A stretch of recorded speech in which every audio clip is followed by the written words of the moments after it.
All right, we're gonna get started. It is great to see so many faces here tonight. I just want to start by saying thank you for spending some time with us this afternoon or this evening, taking some time out of your busy day, especially around the holidays. This is a great turnout. Our hearts are warm to see you here today. Can I do two things at once? Okay, so this meeting is a hybrid meeting. This information is for those that are joining us online. If you're joining online, you cannot ask questions into the room, but you may type those questions into the chat feature and we will ask those in the room and get responses for you during our Q&A session, which is at the end of the meeting. I'm just going to run through our agenda for the evening, do some introductions. I'm also going to talk about county park classifications, which is a really exciting topic for a lot of you here, I'm sure. But we sensed a little bit of confusion about what makes a neighborhood park, what makes a community park at our last open house. And so we thought if we spent just a few minutes going over that, it might be helpful to understand what exactly we're trying to build in your neighborhood. We'll also give a project overview and update, where we are, how we got there. Matthew is going to review community input that we received after the August open house and community survey. And then he's going to review the proposed concepts, which you see here in the room. Then I'll go through the park naming process that we're going through, the next steps that we have, and then we'll open it up for a Q&A session. Okay, so my name is Lindy Wallach. I'm the park planner. I was at the last meeting. You might remember me from that.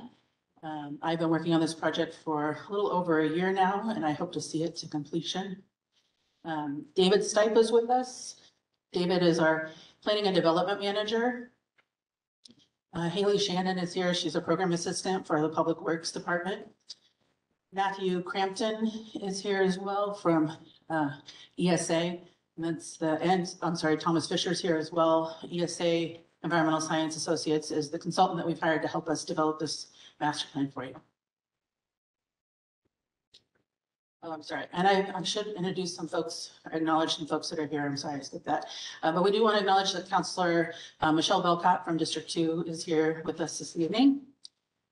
And Councilor Glenn Young from District 1 is there towards the back.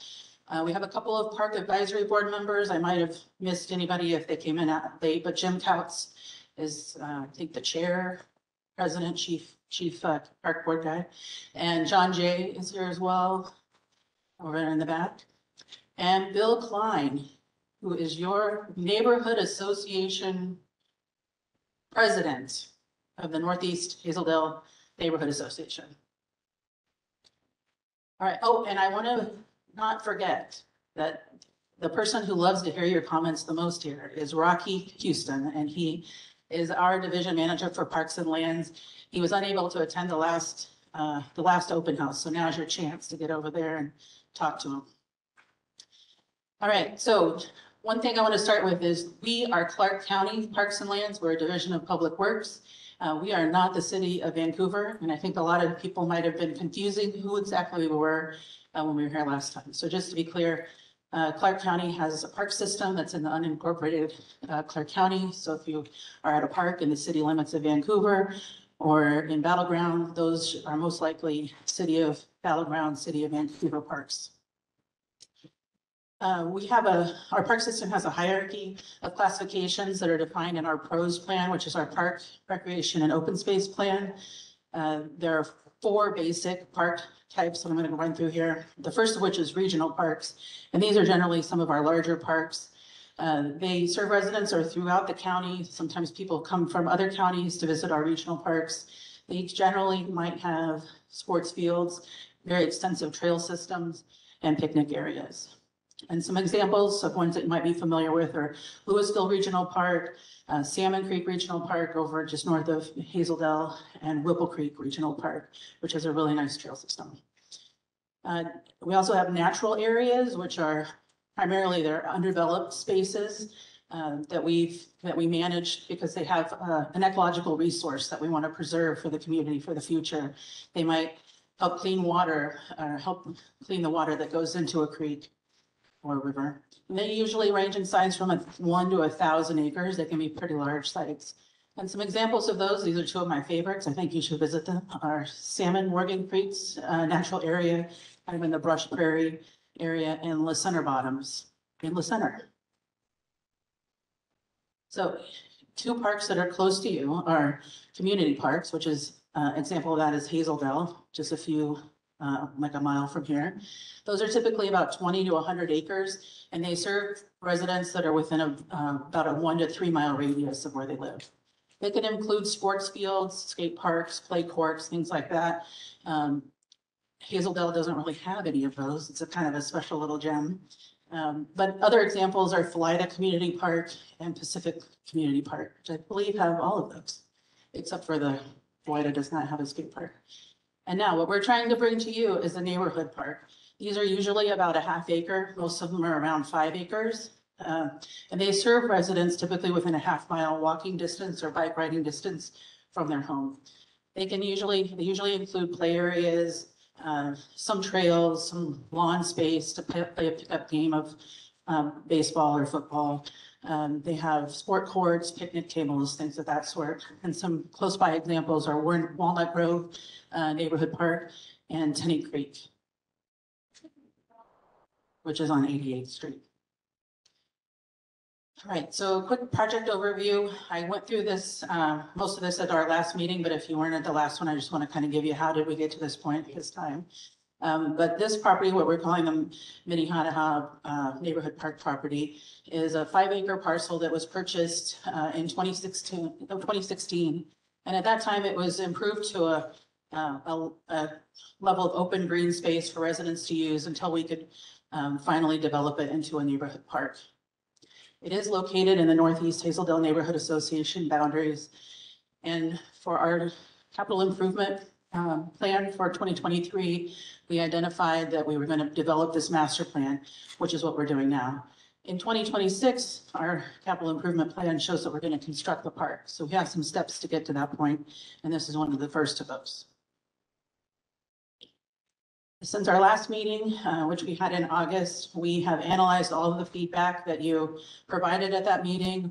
We closed our online survey and we've looked at every answer. I've read every answer that anybody wrote on a piece of paper in the room or online.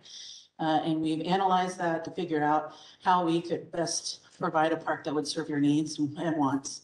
And we've been working since then to develop 3 concepts for a presentation today. I'm going to turn it over to Matthew. Hi, everybody. I'm Matthew with ESA. It's great to see such a great turnout tonight.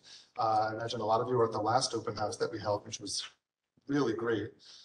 You may recall at the last open house, we had a number of exercises that we went through, similar to this evening. This first slide here reflects the questionnaire that we circulated at the last open house, where we were trying to get a sense for some of the goals, some of the beloved spaces in the park currently, some of the concerns about this overall process, and then really just reaching out for other thoughts that you wanted to share with us, that the public wanted to share. And some pretty clear themes emerged through that exercise. What was really clear was that this is a beloved space. There's a lot of people that use it currently, and there's a lot of hope, I think, that is going into this park development process.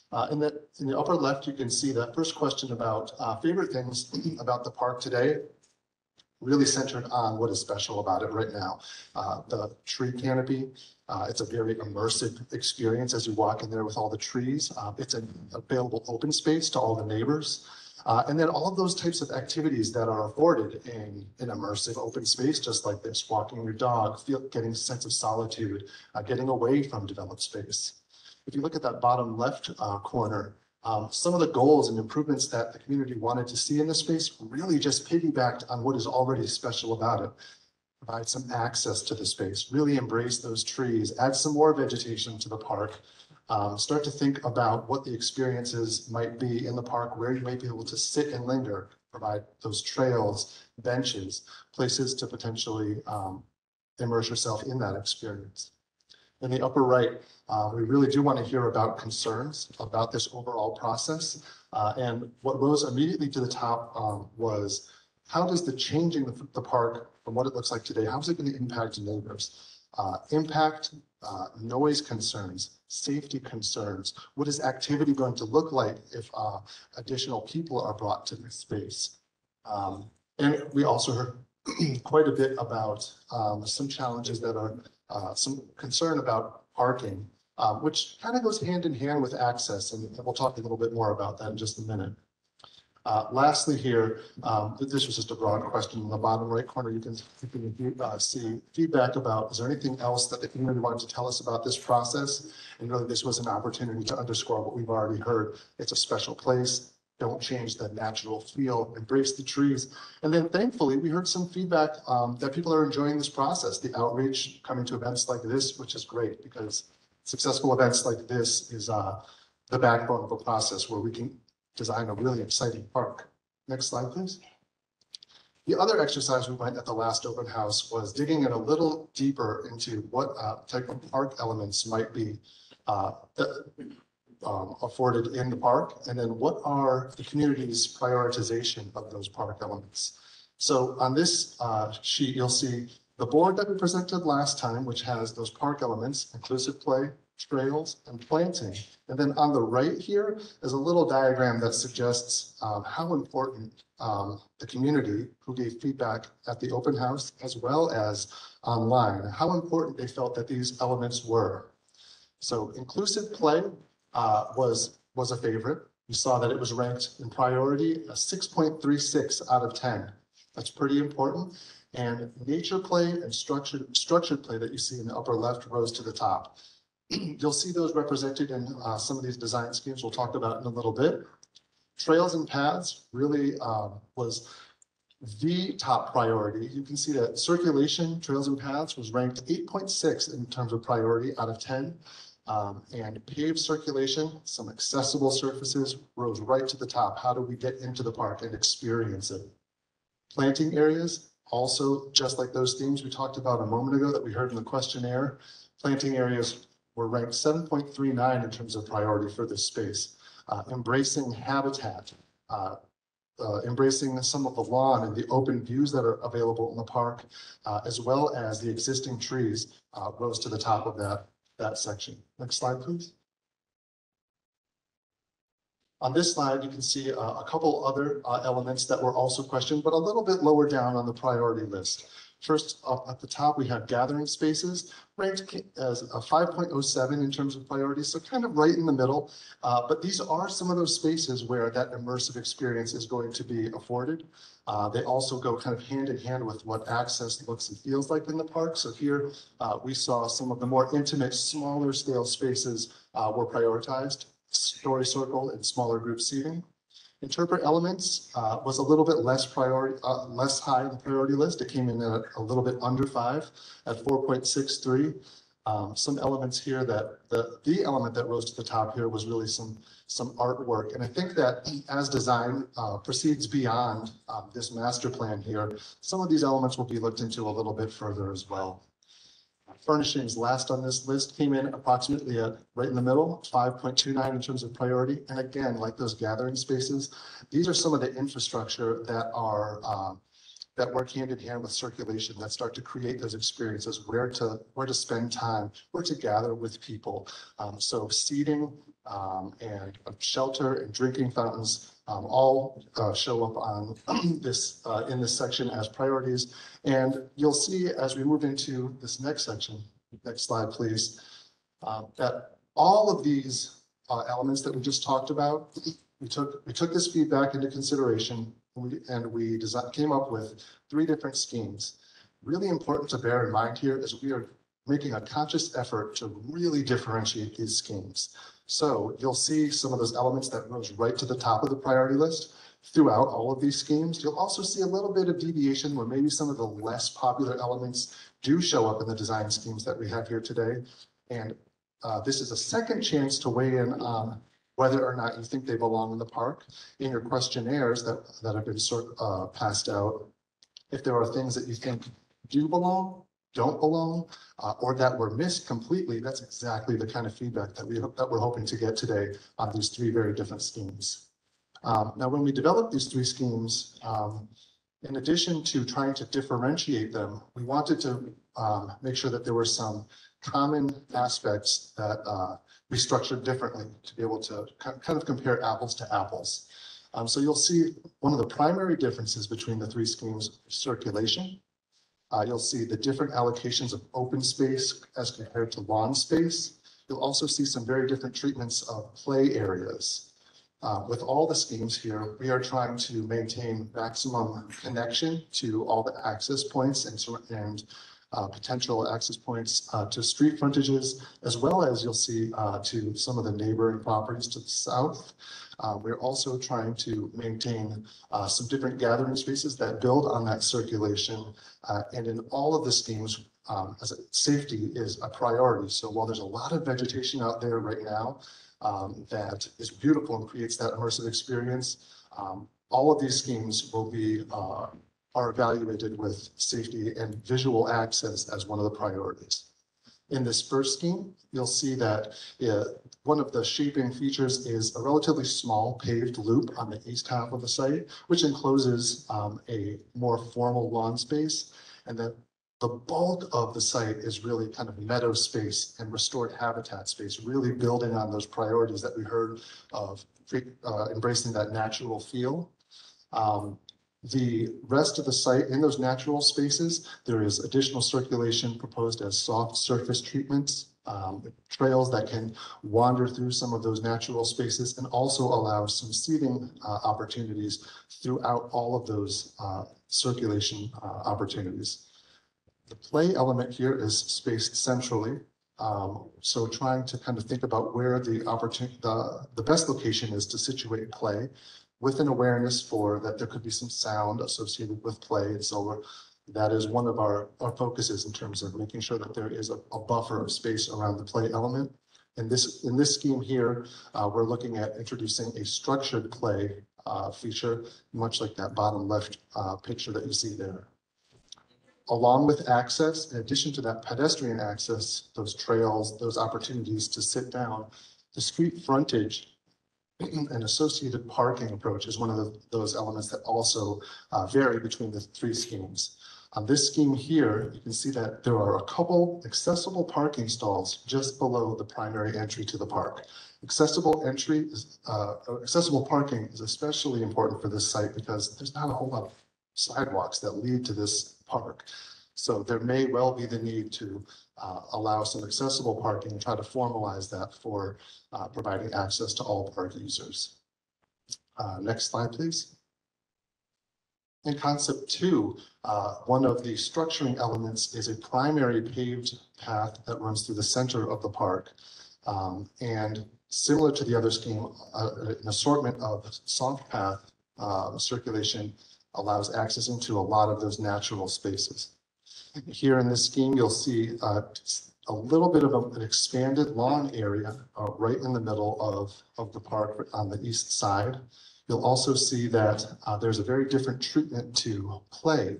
In this case, there is a primary play area, and then along that southern edge of the park, there are some other kind of adventure play areas that are a little bit more distributed. So it's taking a different approach to where play can happen within the park. The frontage here and associated accessible parking has a little bit of a different treatment where drivers would actually have a little bit of a loop road that they would pull off into, which brings them a little bit further into the site and separates that accessible parking from the primary traffic lanes. You'll also see that on this site, there is also a little boardwalk area. In all parks, especially this one, which has a low point in the middle of it, drainage is a design feature, really. And given the amount of hardscape and that we are going to have some play areas, those elements tend to have some runoff, and in this, some stormwater runoff. And in this scheme, we are potentially looking at directing that runoff to that southeastern stormwater area and trying to make it a bit of a feature by introducing some boardwalk over that likely seasonally wet area. The rest of the area, kind of those lime green colors and darker green colors, again, like that first scheme, exhibit a lot of natural space, embracing the existing canopy and trying to enhance the existing meadow and bring in some understory into those canopied areas. The eastern and western entries into the site on this scheme have a little bit more of a formal treatment where there's kind of a small gathering area to allow people to congregate before potentially accessing the park. Next slide, please. This last scheme, concept 3, takes a different approach to circulation. Again, we see a pretty strong paved route through east-west from this across the site. And then all other circulation generally is concrete. So in the first 2 schemes, we saw a lot of soft surface paths. On this scheme, we're relying a lot more on fully concrete trails. You'll see too in this scheme that there is an expanded central lawn area that takes up a little bit more space. Those natural meadow and habitat plantings really do ring this design scheme and are pushed a little bit out to the edges of the park. The central axis, that eastern-western axis, navigates past a nature play area. This would be nature play, much like that last scheme, but rather than it being distributed across the park, it's just a centralized play area. Again, trying to push it towards the middle of the park and creating that separation from the neighborhoods. This scheme also pairs that nature play area with a picnic and gathering space, as well as a small picnic shelter that is associated with that picnic. I realized that I did pass over picnicking, but in the first 2 schemes, we are also proposing that there would be a small intimate picnic area. So that would be the same across all schemes. The difference here is that we would be associating this one with a small shelter. In that east-west stretch, one last thing worth noting is that we are proposing bringing in some new flowering trees. So a lot of the trees that you see out there today are evergreen. You also see a lot of just emergent vegetation that has come from birds depositing seeds and just the vegetation that has grown naturally over time, but not necessarily planned.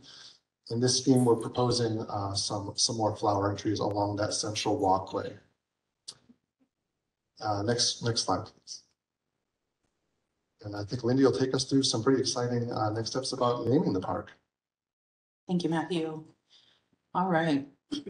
So back in October, back in August, when we had our first open house, we talked a little bit about how we're going to be naming the park.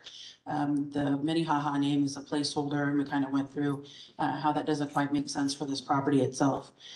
At that time, we asked you for suggestions from folks who attended the open house and who also participated in the online survey. What would you suggest to name the park? We received 54 suggestions, and we narrowed down the names to 3 based on overall themes that we received in the park, in the proposed names.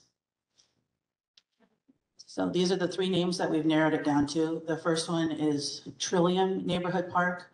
Trillium ovatum is a native plant in the lily family, sometimes referred to as wake robin, because it's one of the first signs of spring coming.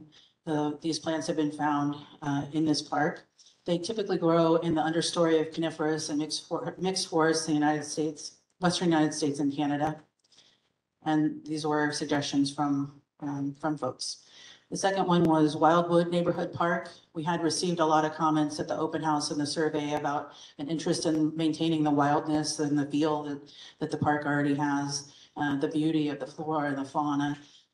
And we thought that this name really represented that. And the last option is Mariposa Neighborhood Park. Mariposa is a Spanish word for butterfly. We also thought that that kind of expressed the interest of the native flora and fauna. And also there was a lot of survey feedback on an interest in attracting pollinators. And one of the insects that benefits from pollinators are butterflies. So how are we going to get a name for the park? You have an interim survey that you may have picked up over by the door. Can you hold it up? It's a kind of a blue sheet of paper. It asks you questions about the concepts, but also asks you to select your favorite park name of these 3.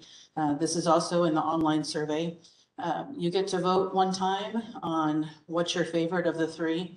And then we are going to we'll tally the votes, and the one that's the top vote getter is the one that we'll take to the Clark County Council when we take our master plan forward for final approval. And council will consider the name suggestion, and they have the ultimate authority to select the name for the park. All right, so back to the questionnaire. We have the questionnaires around. We'll come around and hand them out a little bit more to you, but they're over at the survey table over there, the blue sheets. If you cannot, or you don't want to take the time to do them here, but you want to take it home, you are more than welcome to fill them out at home, take some photos of them, and you can email them to the email address that's on the top of the survey. You can also choose not to fill out this in-room survey at all. The same questions are online in the online survey, but if you fill out the one in the room and send it back, you don't need to do the online survey. So if you're online, on our last slide for the slide deck, there's going to be a QR code and a link so that you can access the survey and take it online. All right, so our next steps, we're again are going to summarize all the feedback that we get from this open house and from our online survey. We're going to read every response. We're going to figure out what you guys really want. We're going to develop and finalize a master plan concept. We're going to call it a preferred concept. And we're going to take that park name suggestion that you guys vote for. And we're going to present that to the Park Advisory Board. There's a couple of members here tonight that I introduced earlier. That'll be a public meeting. If you want to know when that meeting is going to take place, if you stop by the survey, the welcome table, the sign-in sheet, if you give me your email address and check the box next to it, I'll add you to a list of people who are interested in this park development, and I'll be sure to email you a couple weeks before we go to the Park Advisory Board. And then after we take this to the Park Advisory Board, we'll be taking our final recommendation to Clark County Council for approval. Again, this is another public meeting that you're more than welcome to attend. If you are on my stakeholders list, I'll be sure to email you to let you know when we're going to the council. The next big step after that is to start the design and the permitting process. It's going to take us some time to work through that. Permitting is one of the most exciting processes a park planner can ever go through. But we'll start that in 2025. And again, we hope to start construction on this in 2026. All right, so we're going to open it up for a Q&A session. Again, if you're online, you can type your questions into the chat box and Haley will help me read them aloud. I am going to give this microphone to Matthew, and then I will come to you with a microphone and you can speak your question into the microphone so everybody can hear. And then we have all of our important staff who will help answer those questions. We want to limit you to one question to start with, and then if we have more time, then I can come back to you if you have follow-up questions or multiple questions.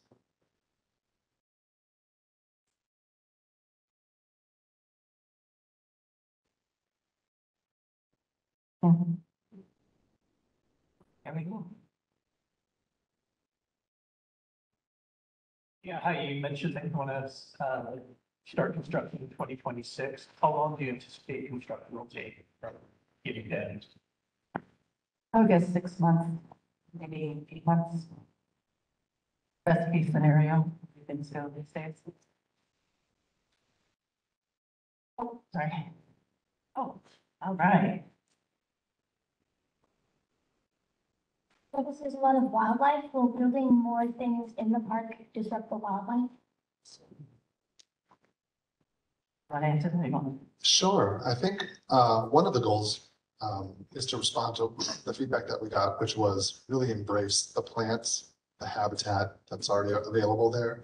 So each of these design schemes is going to take really big steps to introduce more habitat making plant vegetation, ground cover, intermediate plants, as well as embrace the existing canopy and then potentially infill. So I think overall habitat creation is going to be achieved in a really big way in this park.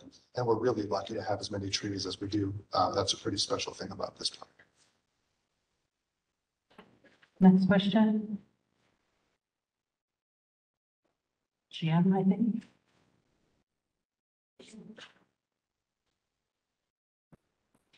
I don't see any of the concepts halfway between the west gate and the north gate, which right now is used by quite a few pedestrians and quite a few kids on bicycles and myself on a bicycle because it shortcuts going up the hill. Absolutely. And I think, when we get a little closer to the schemes, each of them has a navigation route that does kind of embrace that desire line.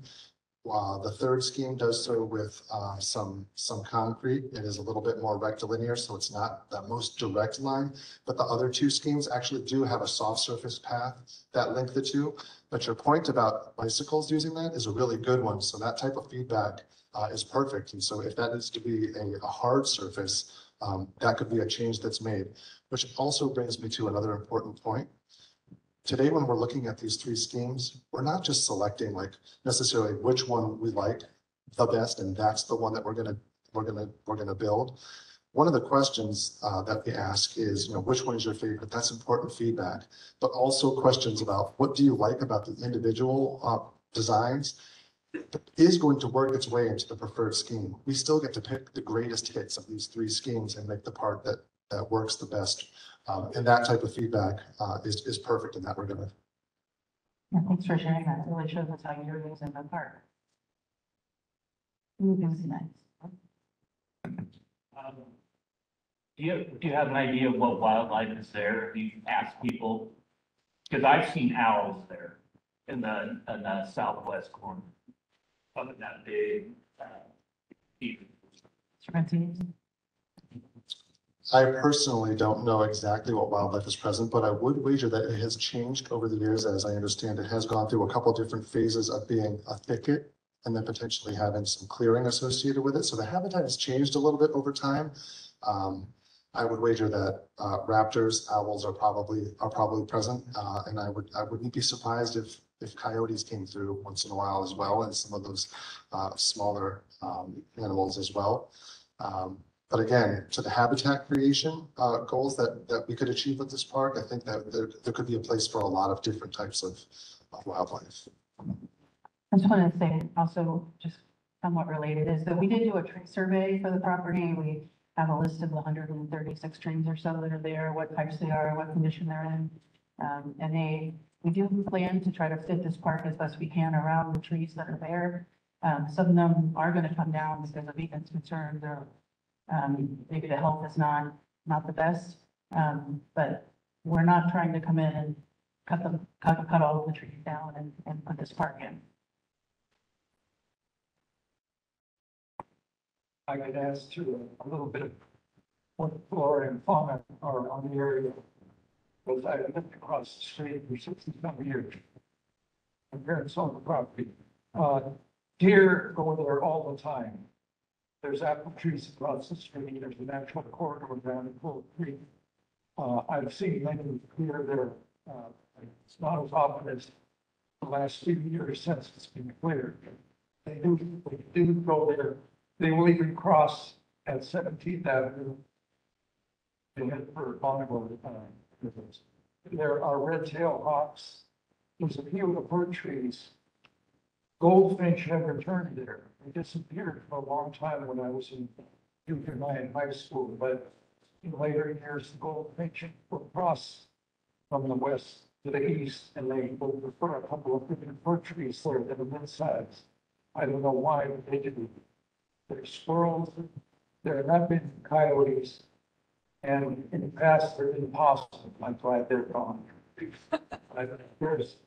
you don't destroy an area, you will attract all kinds of things. Let's not bring too many people in and mechanize the place so that we lose like a few things can still eke out a place to settle. Birds don't have an occasion to hide. They need cover. And they have to have different stories. They have to have grasslands. They have to have the tall trees. We're not going to get an eagle to land there, but some of the smaller things can stay if the properties develop too much. That's my opinion. And I'm glad we've been able to retain some of the natural areas for the neighborhood through a lot of development in the county. Thank you. Thank you.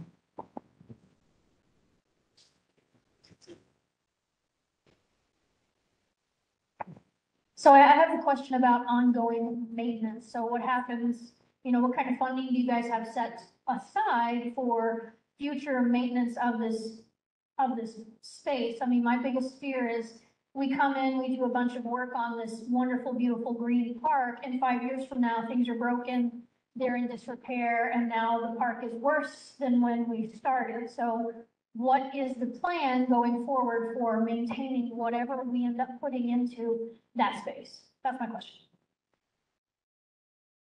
David? Rocky, did you want to answer any questions about maintenance? Rocky's the maintenance man. Hi, everyone. So, in our last pros plan, park recreation open space plans, we made emphasis in regards to thinking about when we do build something, we're thinking about the operational costs and those needs. And so as we're building new parks, we're putting into our budget a request for opening it to have those funds and staff. We are blessed with the Greater Clark Park District levy. So that's a levy that you all passed in 2005, which does, as long as we still have houses, provides a consistent fund to help maintain parks. And so we take it seriously, take a pride when we look at our neighbors that our properties are being maintained and we're proactively engaging in the things that are done. So playground equipment, we're out there once a month doing an assessment. Once a year, we're doing the full assessment again to make sure we're safe. And then we're taking care of stuff. So we're on top of things always, as well as we have a large system. So we're relying on you as well. So if you see something out there, we have a system where you can email in, you can make a phone call and report those things. So then again, we can get into our queue and repair them as quick as possible. So we are taking it seriously. We always need you as users to tell us about it and buy some houses. So that then you'll have a levy within the area to help continue this legacy moving forward. Yeah. Bill?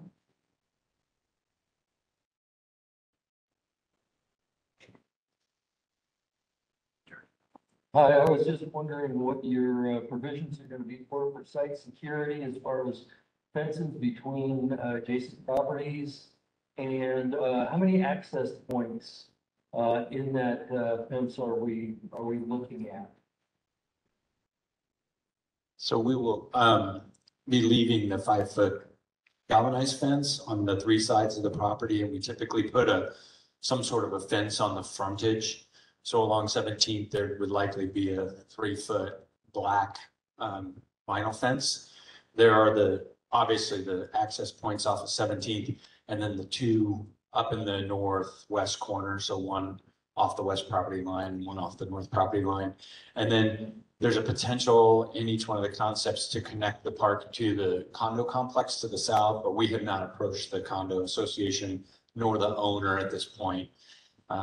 We think it's a really nice opportunity for the condo association to have easy access to the park.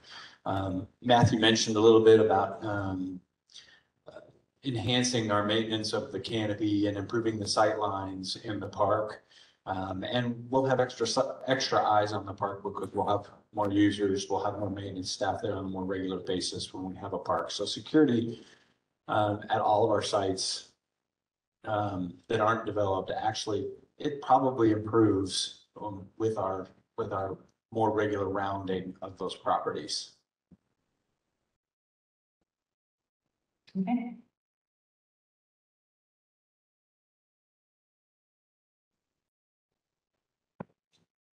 I walk to school through the park every day, and I've noticed when it's really raining, the park gets flooded. So is there anything you can do to prevent the flooding of the park? I didn't trust that. A fair amount of water currently enters the park through the north and western entry. It's running right off the street into the park. And I think planned concurrently with this park development is how to gather the water off the street. So we are anticipating that stormwater runoff will no longer be running into the park, creating some of the really soggy parts. With that said, the park has a low point right in the middle of it. So the entire park is kind of like a bathtub. So there will be seasonally some wet areas in the park. The Central Meadow area happens to be one of them, but we are hoping to treat them as a feature of the park rather than something to avoid. So in some of the schemes where you see things like meadow overlook or boardwalk, those are areas where we still want to invite users to come in, not have to walk through those marshy areas, and then potentially experience what it's like to see those meadows when it's really wet and different types of vegetation come up. And I'm curious, when we break out to the individual boards to talk about it, I'm interested to know where you cross the park to see if we put a sidewalk in the right spot. Because a lot of times as site designers, we put the sidewalk in the wrong spot. And we find out that we should have put it someplace else. So make sure you connect with somebody with a name tag on, or well, Matthew has a name tag on, and tell us where the sidewalk should go, okay?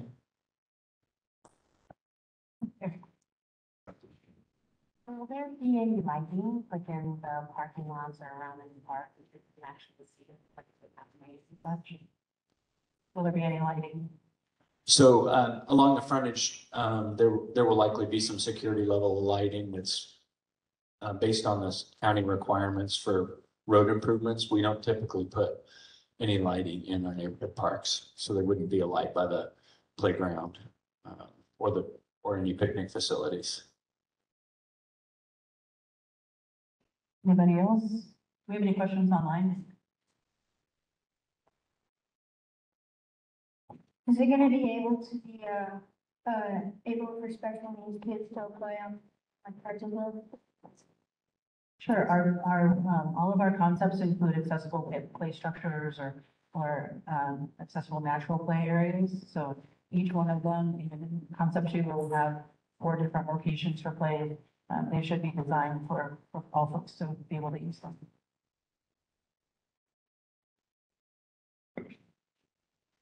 So I have a question about, so the path from the east to the west, it goes from 17th into the neighborhoods, where that may not be, there may not be much traffic. I don't know if you've done like a survey on how many people are traveling from 17th into the neighborhoods. I'm kind of concerned about that a little bit. I live on the west side there.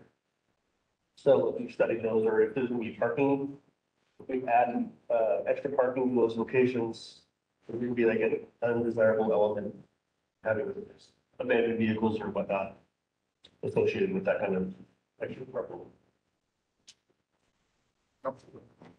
A couple things, that primary east-west path, I mean, that is a feature of, a couple of the schemes, so that's exactly the kind of feedback that's great to hear.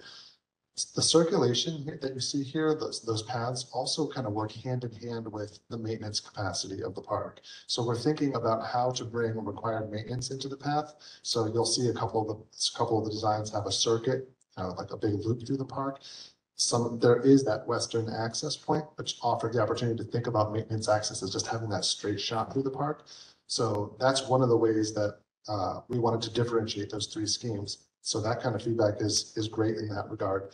In terms of inviting people, to move from the street frontage to the neighborhood access points, I think that too is one of those things that vary between the parks.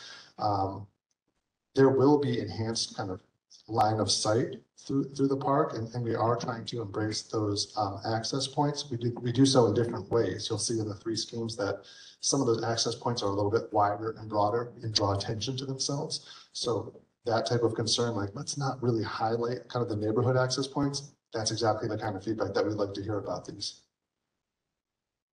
Just from an operations perspective, we do put removable bollards in all of our access points, and so you wouldn't be able to come into the park with a vehicle. But yes, those road ends, sort of the character of those road ends will likely change when we develop.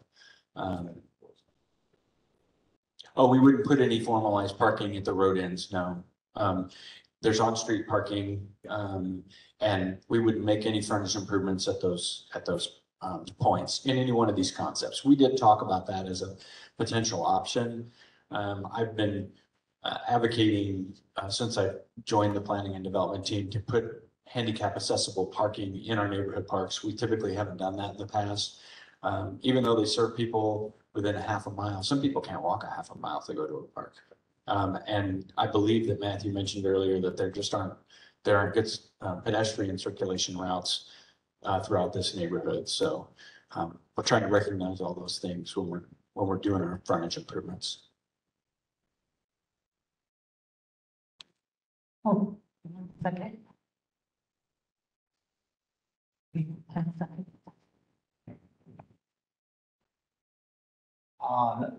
I lived in that area for 1970.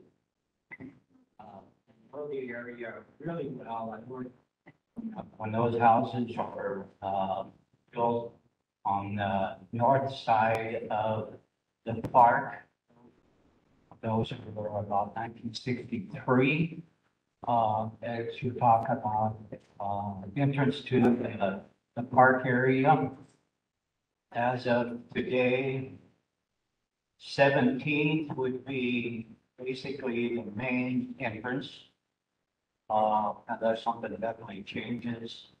You have a potential entrance on 16th Avenue, which comes down where you're down the hill where all the water comes in. And on the east side, west side. On the west side, yes, it is the only accessible area would be in that housing project where you come down into the housing project to that particular area. That's the only areas that are open at this time. There is nothing wrong apartment area. That's all sealed in.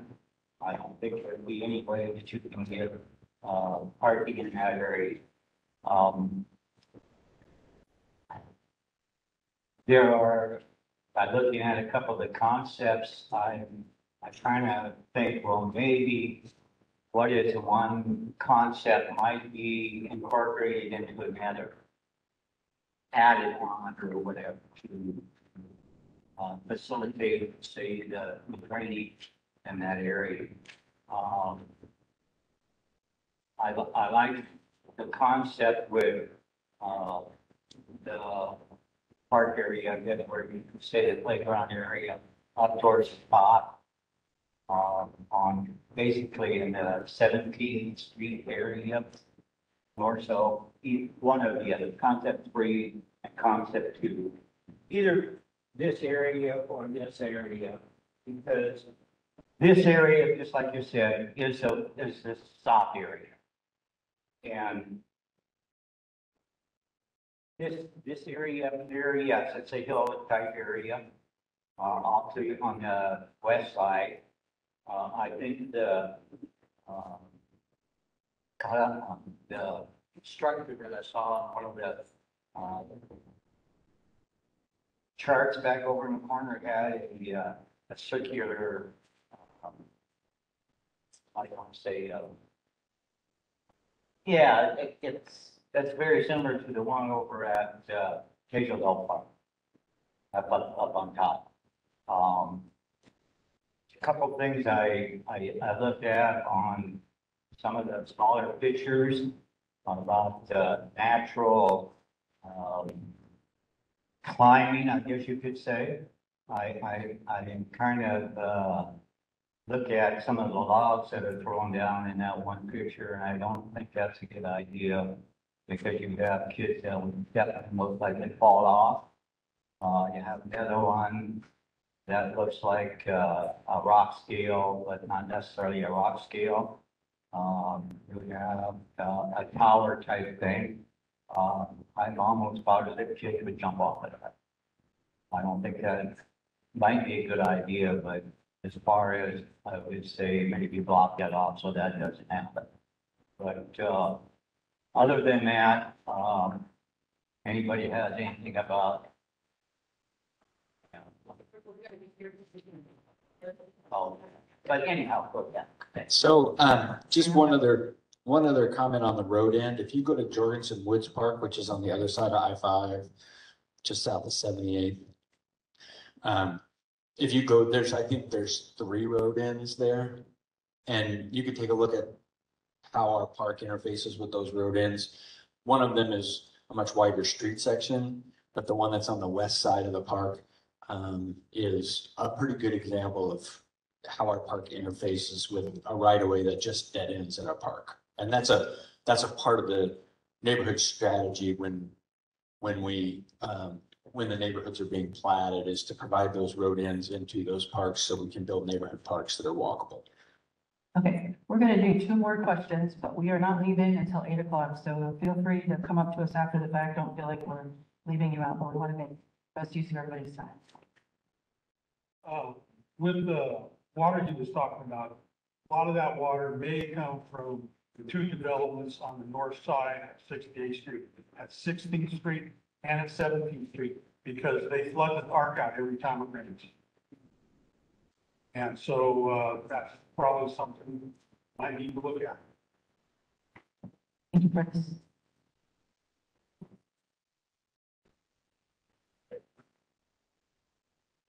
Is there any science behind bench placement in the park? Did you say science behind bench placement? Symmetry or criteria for where you put benches? Where I get tired. I walk slow. I have an advanced degree in bench placement from the University of Vistas and Public Gathering. No, we're mindful of where we place our benches. In a lot of cases, it's driven by views. In this case, you don't have a lot of territorial views, but we would place the benches in locations for any number of reasons. Obviously, benches close to the playground so parents can sit and watch their kids, play on the playgrounds. Benches for small group gathering. And we would also be mindful of not placing a bench within, a few feet of a residence, just so we don't create that sort of incompatible use. And so when we get into doing our design development drawings and our construction drawings, we will do, I believe we do a 30% design meeting where we come back to the public and show them where we're really going to put stuff. It's important to remember that these are diagrams. We don't know a lot about the site at this point. We'll learn more when we start doing that design development work, and things may have to move around a little bit. And I also want to reiterate one thing that Matthew said, is it's not 1, 2, or 3. It's, I like this about this concept, and I like this about this concept. And we're going to mash these 3 concepts into what we would call the preferred concept and tell the story about how we got there in the master plan. And the story comes from you all. So just keep that in mind when you're up and about providing comments.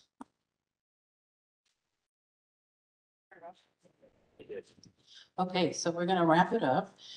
But again, like I said, we're not leaving. So if you still have questions, you feel like we haven't heard your question, or you have something that just crops into your mind, please find one of us, Matthew, myself, David, Thomas in the back, or sometimes Rocky, and ask away.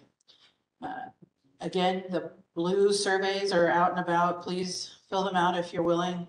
Leave them with any of us with name tags, and we'll make sure that they get included in as we consider these plans moving forward. Park Advisory Board will be your next chance to view these plans. If you're interested, please be sure to give us your email address or just a phone number and let us know that you want to hear from us. So it's going to end it for now. Thank you again. We really appreciate you taking this time and being so interested in this new park. Thank you.